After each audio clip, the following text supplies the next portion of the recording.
All night I've been awake trying to prepare and think about today's nothing personal. I still, as I sit here this morning, cannot believe what I witnessed. And I don't mean that in any way to be full of hyperbole. I literally cannot believe what I watched unfold, even though I knew it was going to unfold. Today's episode of Nothing Personal, I'll tell you now, if you want to fast forward through it, click through it, no review, no so you want to talk to Samson, no word of the day, because I can't wrap my arms around having a platform that you've given to me, you as an audience have given to me, and pretending that what happened yesterday didn't happen. Or starting with the word of the day, I went through at about 3 a.m. I thought the word of the day was going to be coup. I had a word of the day as embarrassing, as mortified, as dangerous, as transition. I had a word of the day as concession when Trump finally, through someone else's Twitter account, through one of his aides, in theory, conceded, but it wasn't a real concession, which, by the way, is not necessary for the transition of power. I went through a stage where I was thinking about transition as a possible word. All the while, I felt this weight that I have brought upon myself because of Nothing Personal, and thanks to CBS giving me this platform, and to you who has grown the platform to the point where I've told you whether one person listened or 10,000 or 20,000 or 100,000 people, it didn't matter to me because I wanted all of you to always use your platforms. And we spent so much time during 2020, during the Black Lives Matter issues, when sports was shut down, when we thought that we may have hit an inflection point, leading up to the election, talking about voting, all of the things that we did in 2020. I thought that 2021, that there would be a peaceful transition of power. I thought that what yesterday would a regular January 6th. The January 6th that's happened every 4 years for hundreds of years, when the perfunctory job of the Congress, which is the House of Representatives and the Senate, the perfunctory job of a joint session is to ratify the electoral votes, to count the electoral votes that had been ratified by the 50 states. That is the democratic process that we have. Whether you're Republican or Democrat, and I went on Lebatard's local hour already today, whatever, today's January 7th. And I told him that I would tell you, and I voted for Trump in 2016. Yes, I did. I did not vote for him in 2020 because it was my understanding when he became president, the reality TV star, the failed businessman, the incredibly insecure narcissist, those words come together often. It never occurred to me, and I feel as though I'm above average smart, not brilliant. I can't split the atom, but I read, I think, I process, and I listen. It never once occurred to me that yesterday would happen. As the presidency continued, what was comedy turned to tragedy. And I realized that what was going to be a presidency of division and of racism and of absolute selfish rule was going to end in a way that was going to be sloppy. I thought that could be the case. Was going to end in a way that would be bungled by the Republican Party. I didn't think, even when I read that some people were going to protest at the Capitol yesterday, when Donald Trump called for people to march onto the Capitol. I ignored when during a debate he told people to stand up and stand by all of the racist, Nazi, anti-Semitic, violent disgusting, deplorable people. It didn't even occur to me that there would be a storming of the Capitol, that there would be a coup attempt in our country. At 4 a.m, I was thinking to myself, all the movies I've watched where we see what happens in Rwanda, where we see what happens in Venezuela, in Cuba, in all of the places, we always said the same thing. That's not in our backyard. It's easy to dismiss because this isn't us. We can watch from afar and be comforted and warmed by the blanket of freedom that we were born into and did not have to fight to achieve. People my generation.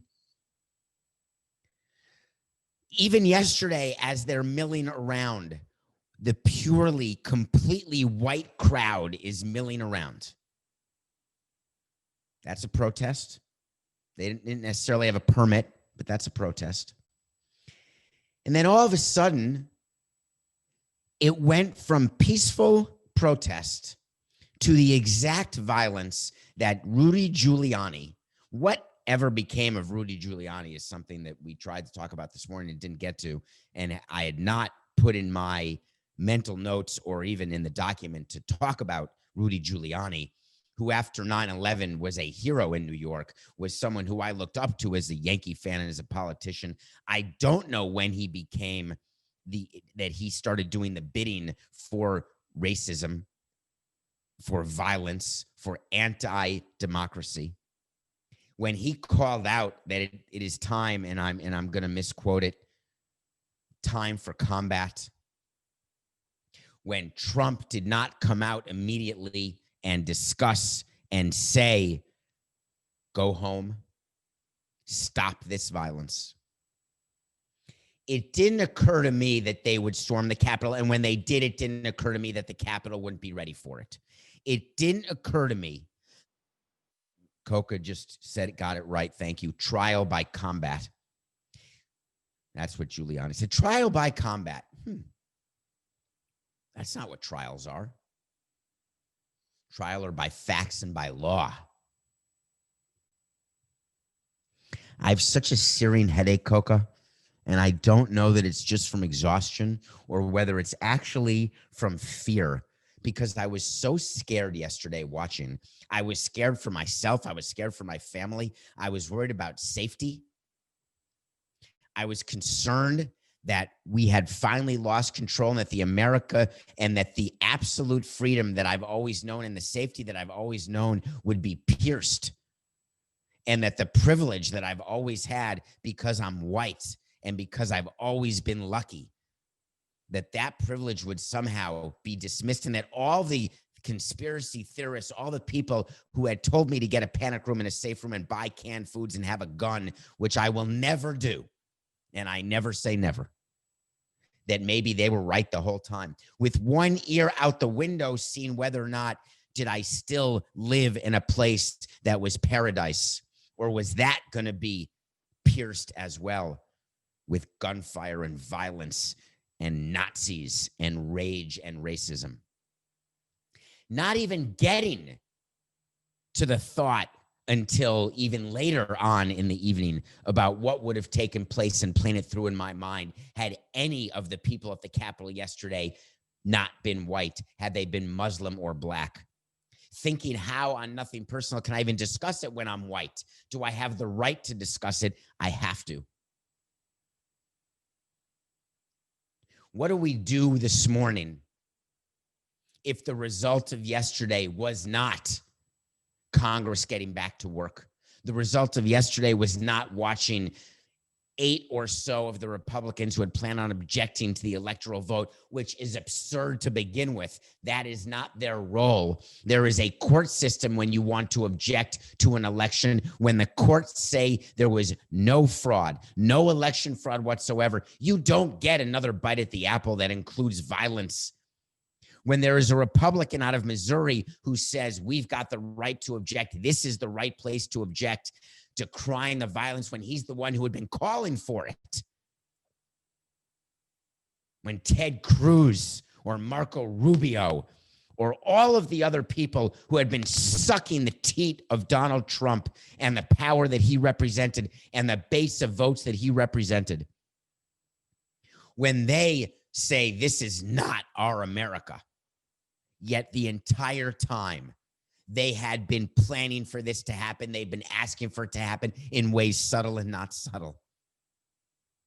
And then when it went too far, when they saw that they also had to put on gas masks, that they also had to be scared because maybe the angry mob they created would not have recognized what another white guy would look like Cruz or Hawley or Rubio or Loeffler or any of the others, some of whom changed their mind and stood up at 3 a.m. and said, we don't object anymore after what we saw today. And it infuriated me because we're supposed to believe that what they saw today made the difference. What about what they have been a part of making people do and act and think leading up to today? And we're going to give them a pass. Congratulations for changing your mind. Congratulations for finally seeing the light, for finally understanding that the way you've been governing is wrong. No way, you don't get that credit. You don't get that pass from me. If you're going to believe in the fraud, if you're going to believe that your election and your presidency was stolen from you for reasons that have nothing to do with fact, that have only to do with the fact that you're trying to hold on to the tiny bit of power that you actually have. But if you're going to believe that, and then you're forced into an undisclosed location because people are storming the Capitol, and then you stand up and say, I changed my mind. Sorry, I was wrong. It's beyond comprehension to me. And I can't even imagine, and you know from previous episodes, I can never walk in the shoes of a black person. I cannot understand what it is to ever know that when I'm walking down the street or when I am pulled over, that I don't get the benefit of every single doubt times 10. I will never know what it is to be worried for the safety of my child because of the color of his skin. Just won't. Even though last night made me think about it, that is different. I don't know it. And I'm watching the sports world react. I'm watching the Celtics and the Heat leave the court and release a statement. I'm watching the game with George Washington, the college basketball game, get canceled because of the curfew in D.C. I'm wondering why games happened at all. Trying to understand the place of sports, the place of nothing personal, the place of all the nonsense that we do on a daily basis that I love doing with you. Trying to understand, where is that place now? What would have happened and what would I be doing if yesterday had ended differently? And the way it would have ended differently is if the people who had descended upon the Capitol were of a different color. And what is the explanation that we are given? None that I can think of.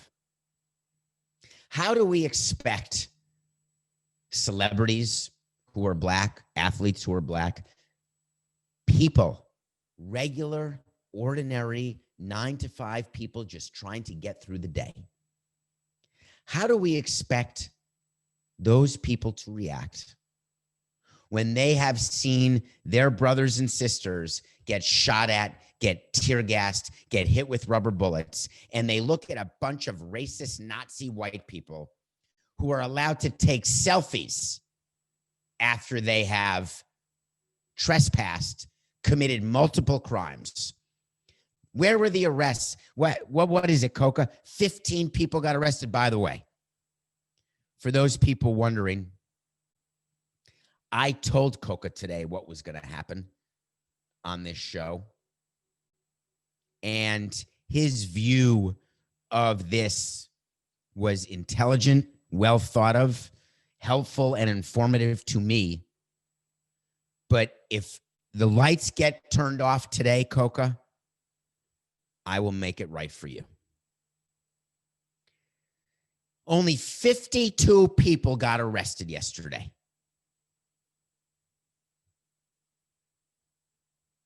52. A crowd of, was it 1,000 people? Was it 500 people? They were overpowering of the Capitol Police, and the National Guard was not immediately brought in. Do you know that it took Maryland and Virginia to send reinforcements because the president did not deploy the National Guard? He deployed it so fast to Portland, your head would have spun.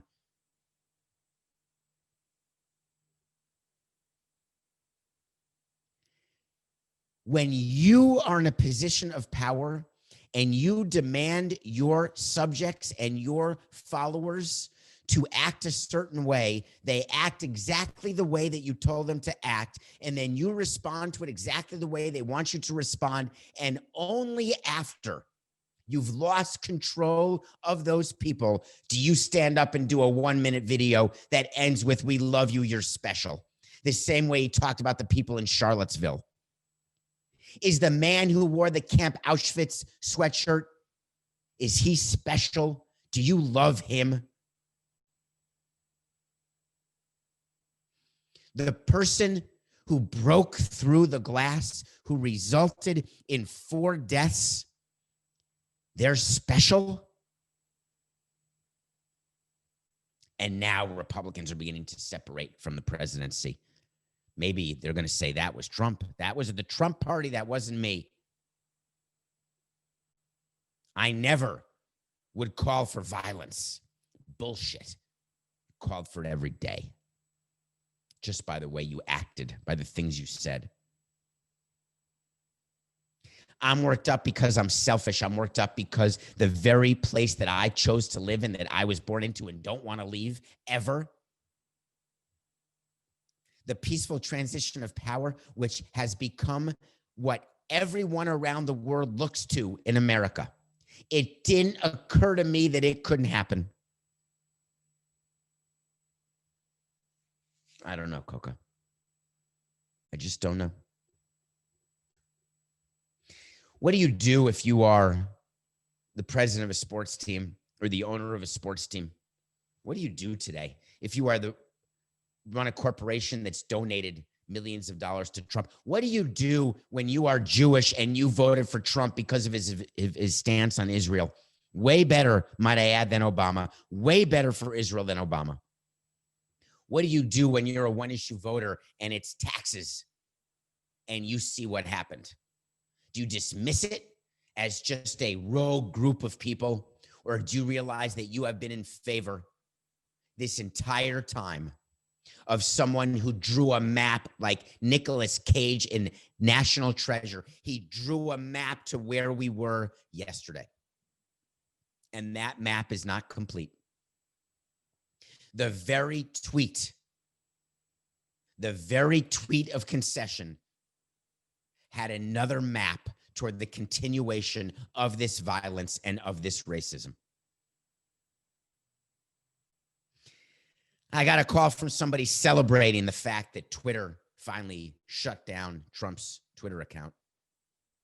Nauseated me, that phone call I got, that Twitter would get any sort of credit for shutting down his account yesterday, when that account has been used in the most offensive way possible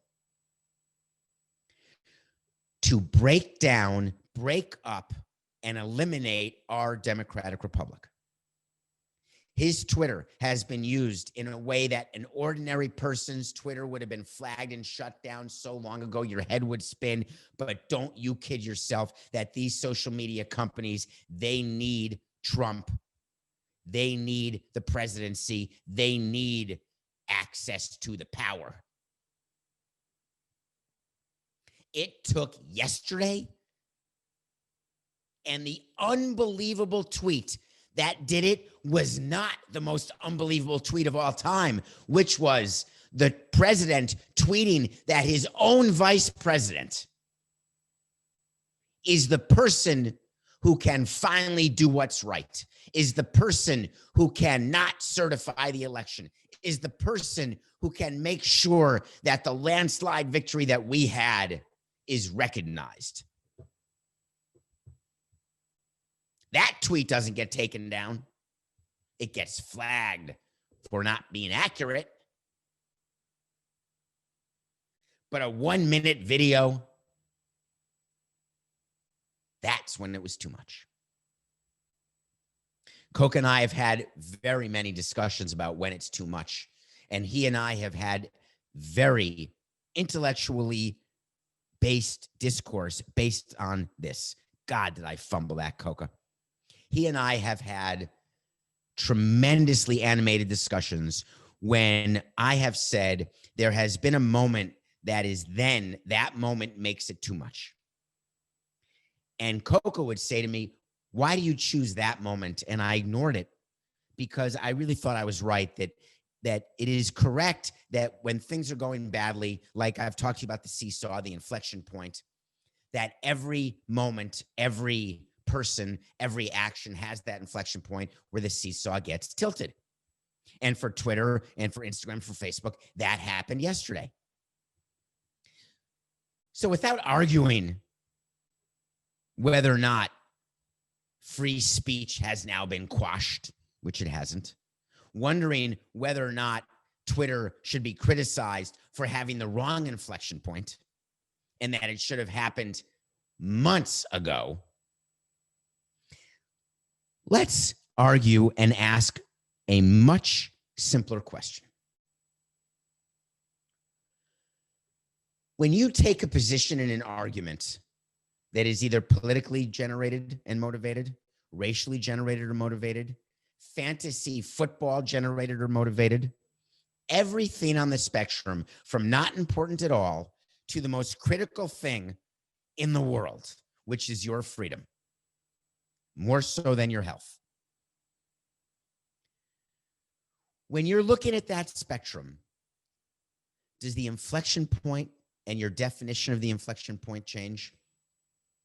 Your tolerance for the other side's point of view, your tolerance for the other side's argument, does that change between fantasy football and freedom? I thought about that. That was early on in my night as I was thinking about what Twitter had done when they closed his account for 12 hours. I actually did not even bother looking because I don't follow it. I don't know. Coca, is that Twitter account back active? Because it was 12 hours from 7P to 7A. So it's past that right now. So if he's back to tweeting, that means the Twitter account is back and he got the 12-minute slap in the 12-hour slap in the hand. The irony of the 12-hour slap in the hand is it's the same slap in the hand that's given to people whose platforms are 5 followers or 2 followers or bots. I came to the conclusion that it is necessary for companies to treat people differently, as much as that goes against my general view that we should all be treated the same. People whose platforms are far larger than mine and yours have a far greater responsibility. And that is the subtle difference when I tell you when your platform is your dinner table, or your platform is your water cooler by your office, or your platform is simply one person next to you, a stranger or a loved one, versus having a show with 10, 20, 30, 50, 100,000, 200,000 listeners, versus having a Twitter account with 5, 10, 15, 20,000 followers, or 80 million followers. It is clearly different. And it has to be treated differently by the companies. And until I get a written explanation or some sort of understanding of what made Twitter finally say this is the inflection point, I will call out bullshit to them. And the reason I will is that they were being reactive. I want companies to be proactive. I want the police force to be proactive. I want people in media to be proactive. And here I am being reactive. Here I am taking this show and telling you that I should have known what was coming and didn't, and I'm reacting to what came.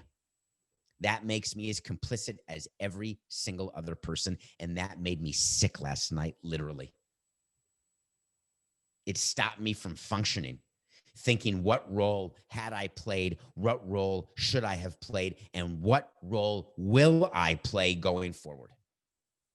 Having nothing to do with CBS or nothing personal. What role will you play? How embarrassed were you? Where are you on the scale right now? Were you watching sports and not paying attention? Are you James Harden, who somehow said, when asked about the day's events, I have no idea what happened. I wasn't paying attention.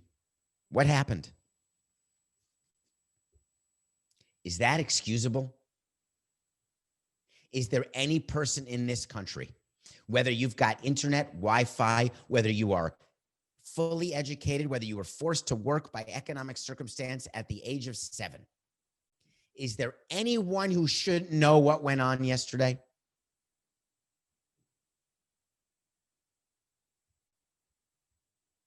We tell people in sports to shut up and dribble, and then we get upset when they don't.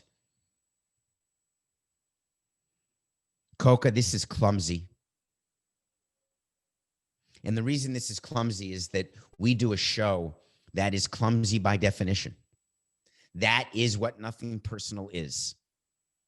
And if I had come to you with a scripted response, which I started writing last night, I was going to read to you and I threw it out. I felt like some sort of writer writing a show, throwing it away, thinking about how to start the show, how to end the show, how long the show should go. The reason why our show works is that clumsy, that lack of prompter, that lack of preparation, which, by the way, takes tremendous preparation. I had to show that to you today. Everybody was releasing statements, right? Everyone was releasing carefully worded statements, whether it was Barack Obama, George Bush, the Celtics, the Heat, Michelle Roberts. If I had come on here with you and read to you a statement, I would not have been true to myself or to you or respecting you and the audience and the relationship that we've built. The downside of that, and the reason why people choose during moments like this to have a statement, is that you run the risk of being clumsy and not saying what you're trying to say. You run the risk of not giving enough gravitas to the event. You run the risk of people shutting you off, turning you off because they disagree or because you didn't properly explain it. I'm embarrassed, not by the clumsiness of the show today. I'm embarrassed by the fact that we had to do this show today. I'm embarrassed that there came a time that we had to spend an entire Nothing Personal explaining to you that there was a coup attempt in the United States of America. A sudden, violent, and illegal seizure of power from a government. Don't you dare tell me it was not a coup.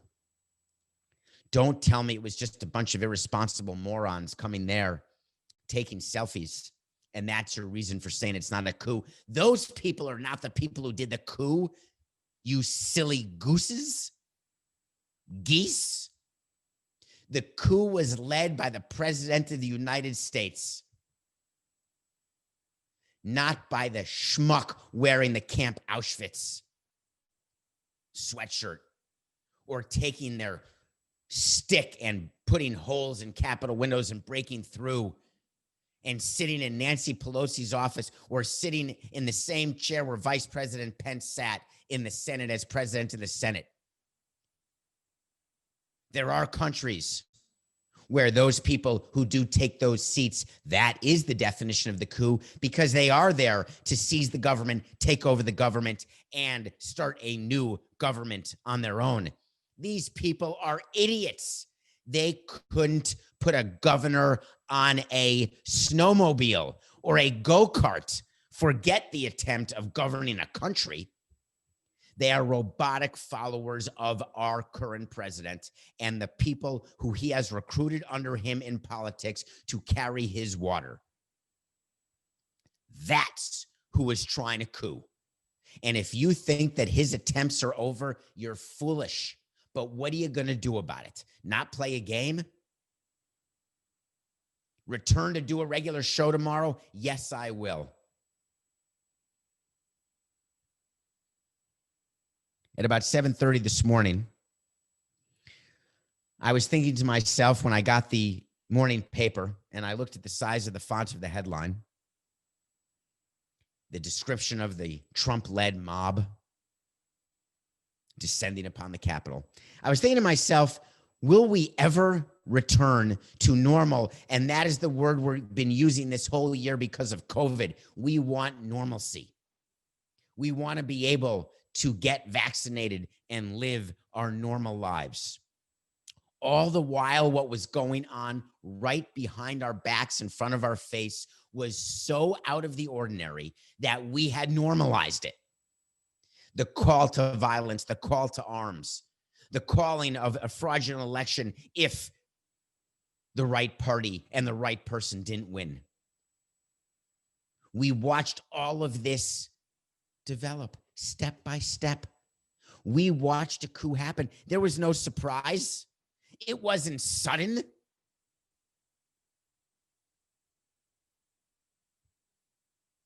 Here's how I think today ends.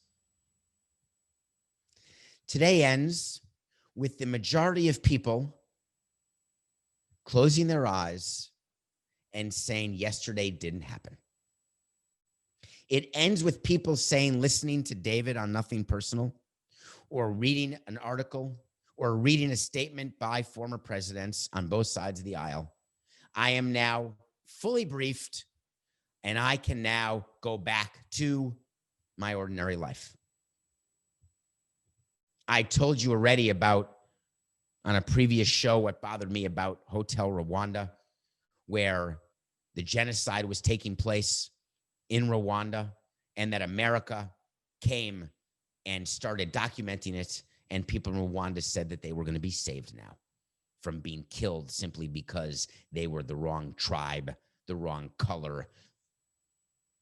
And it was pointed out to them that, no, this will be part of your newscast, and then people will go back to eating their dinner.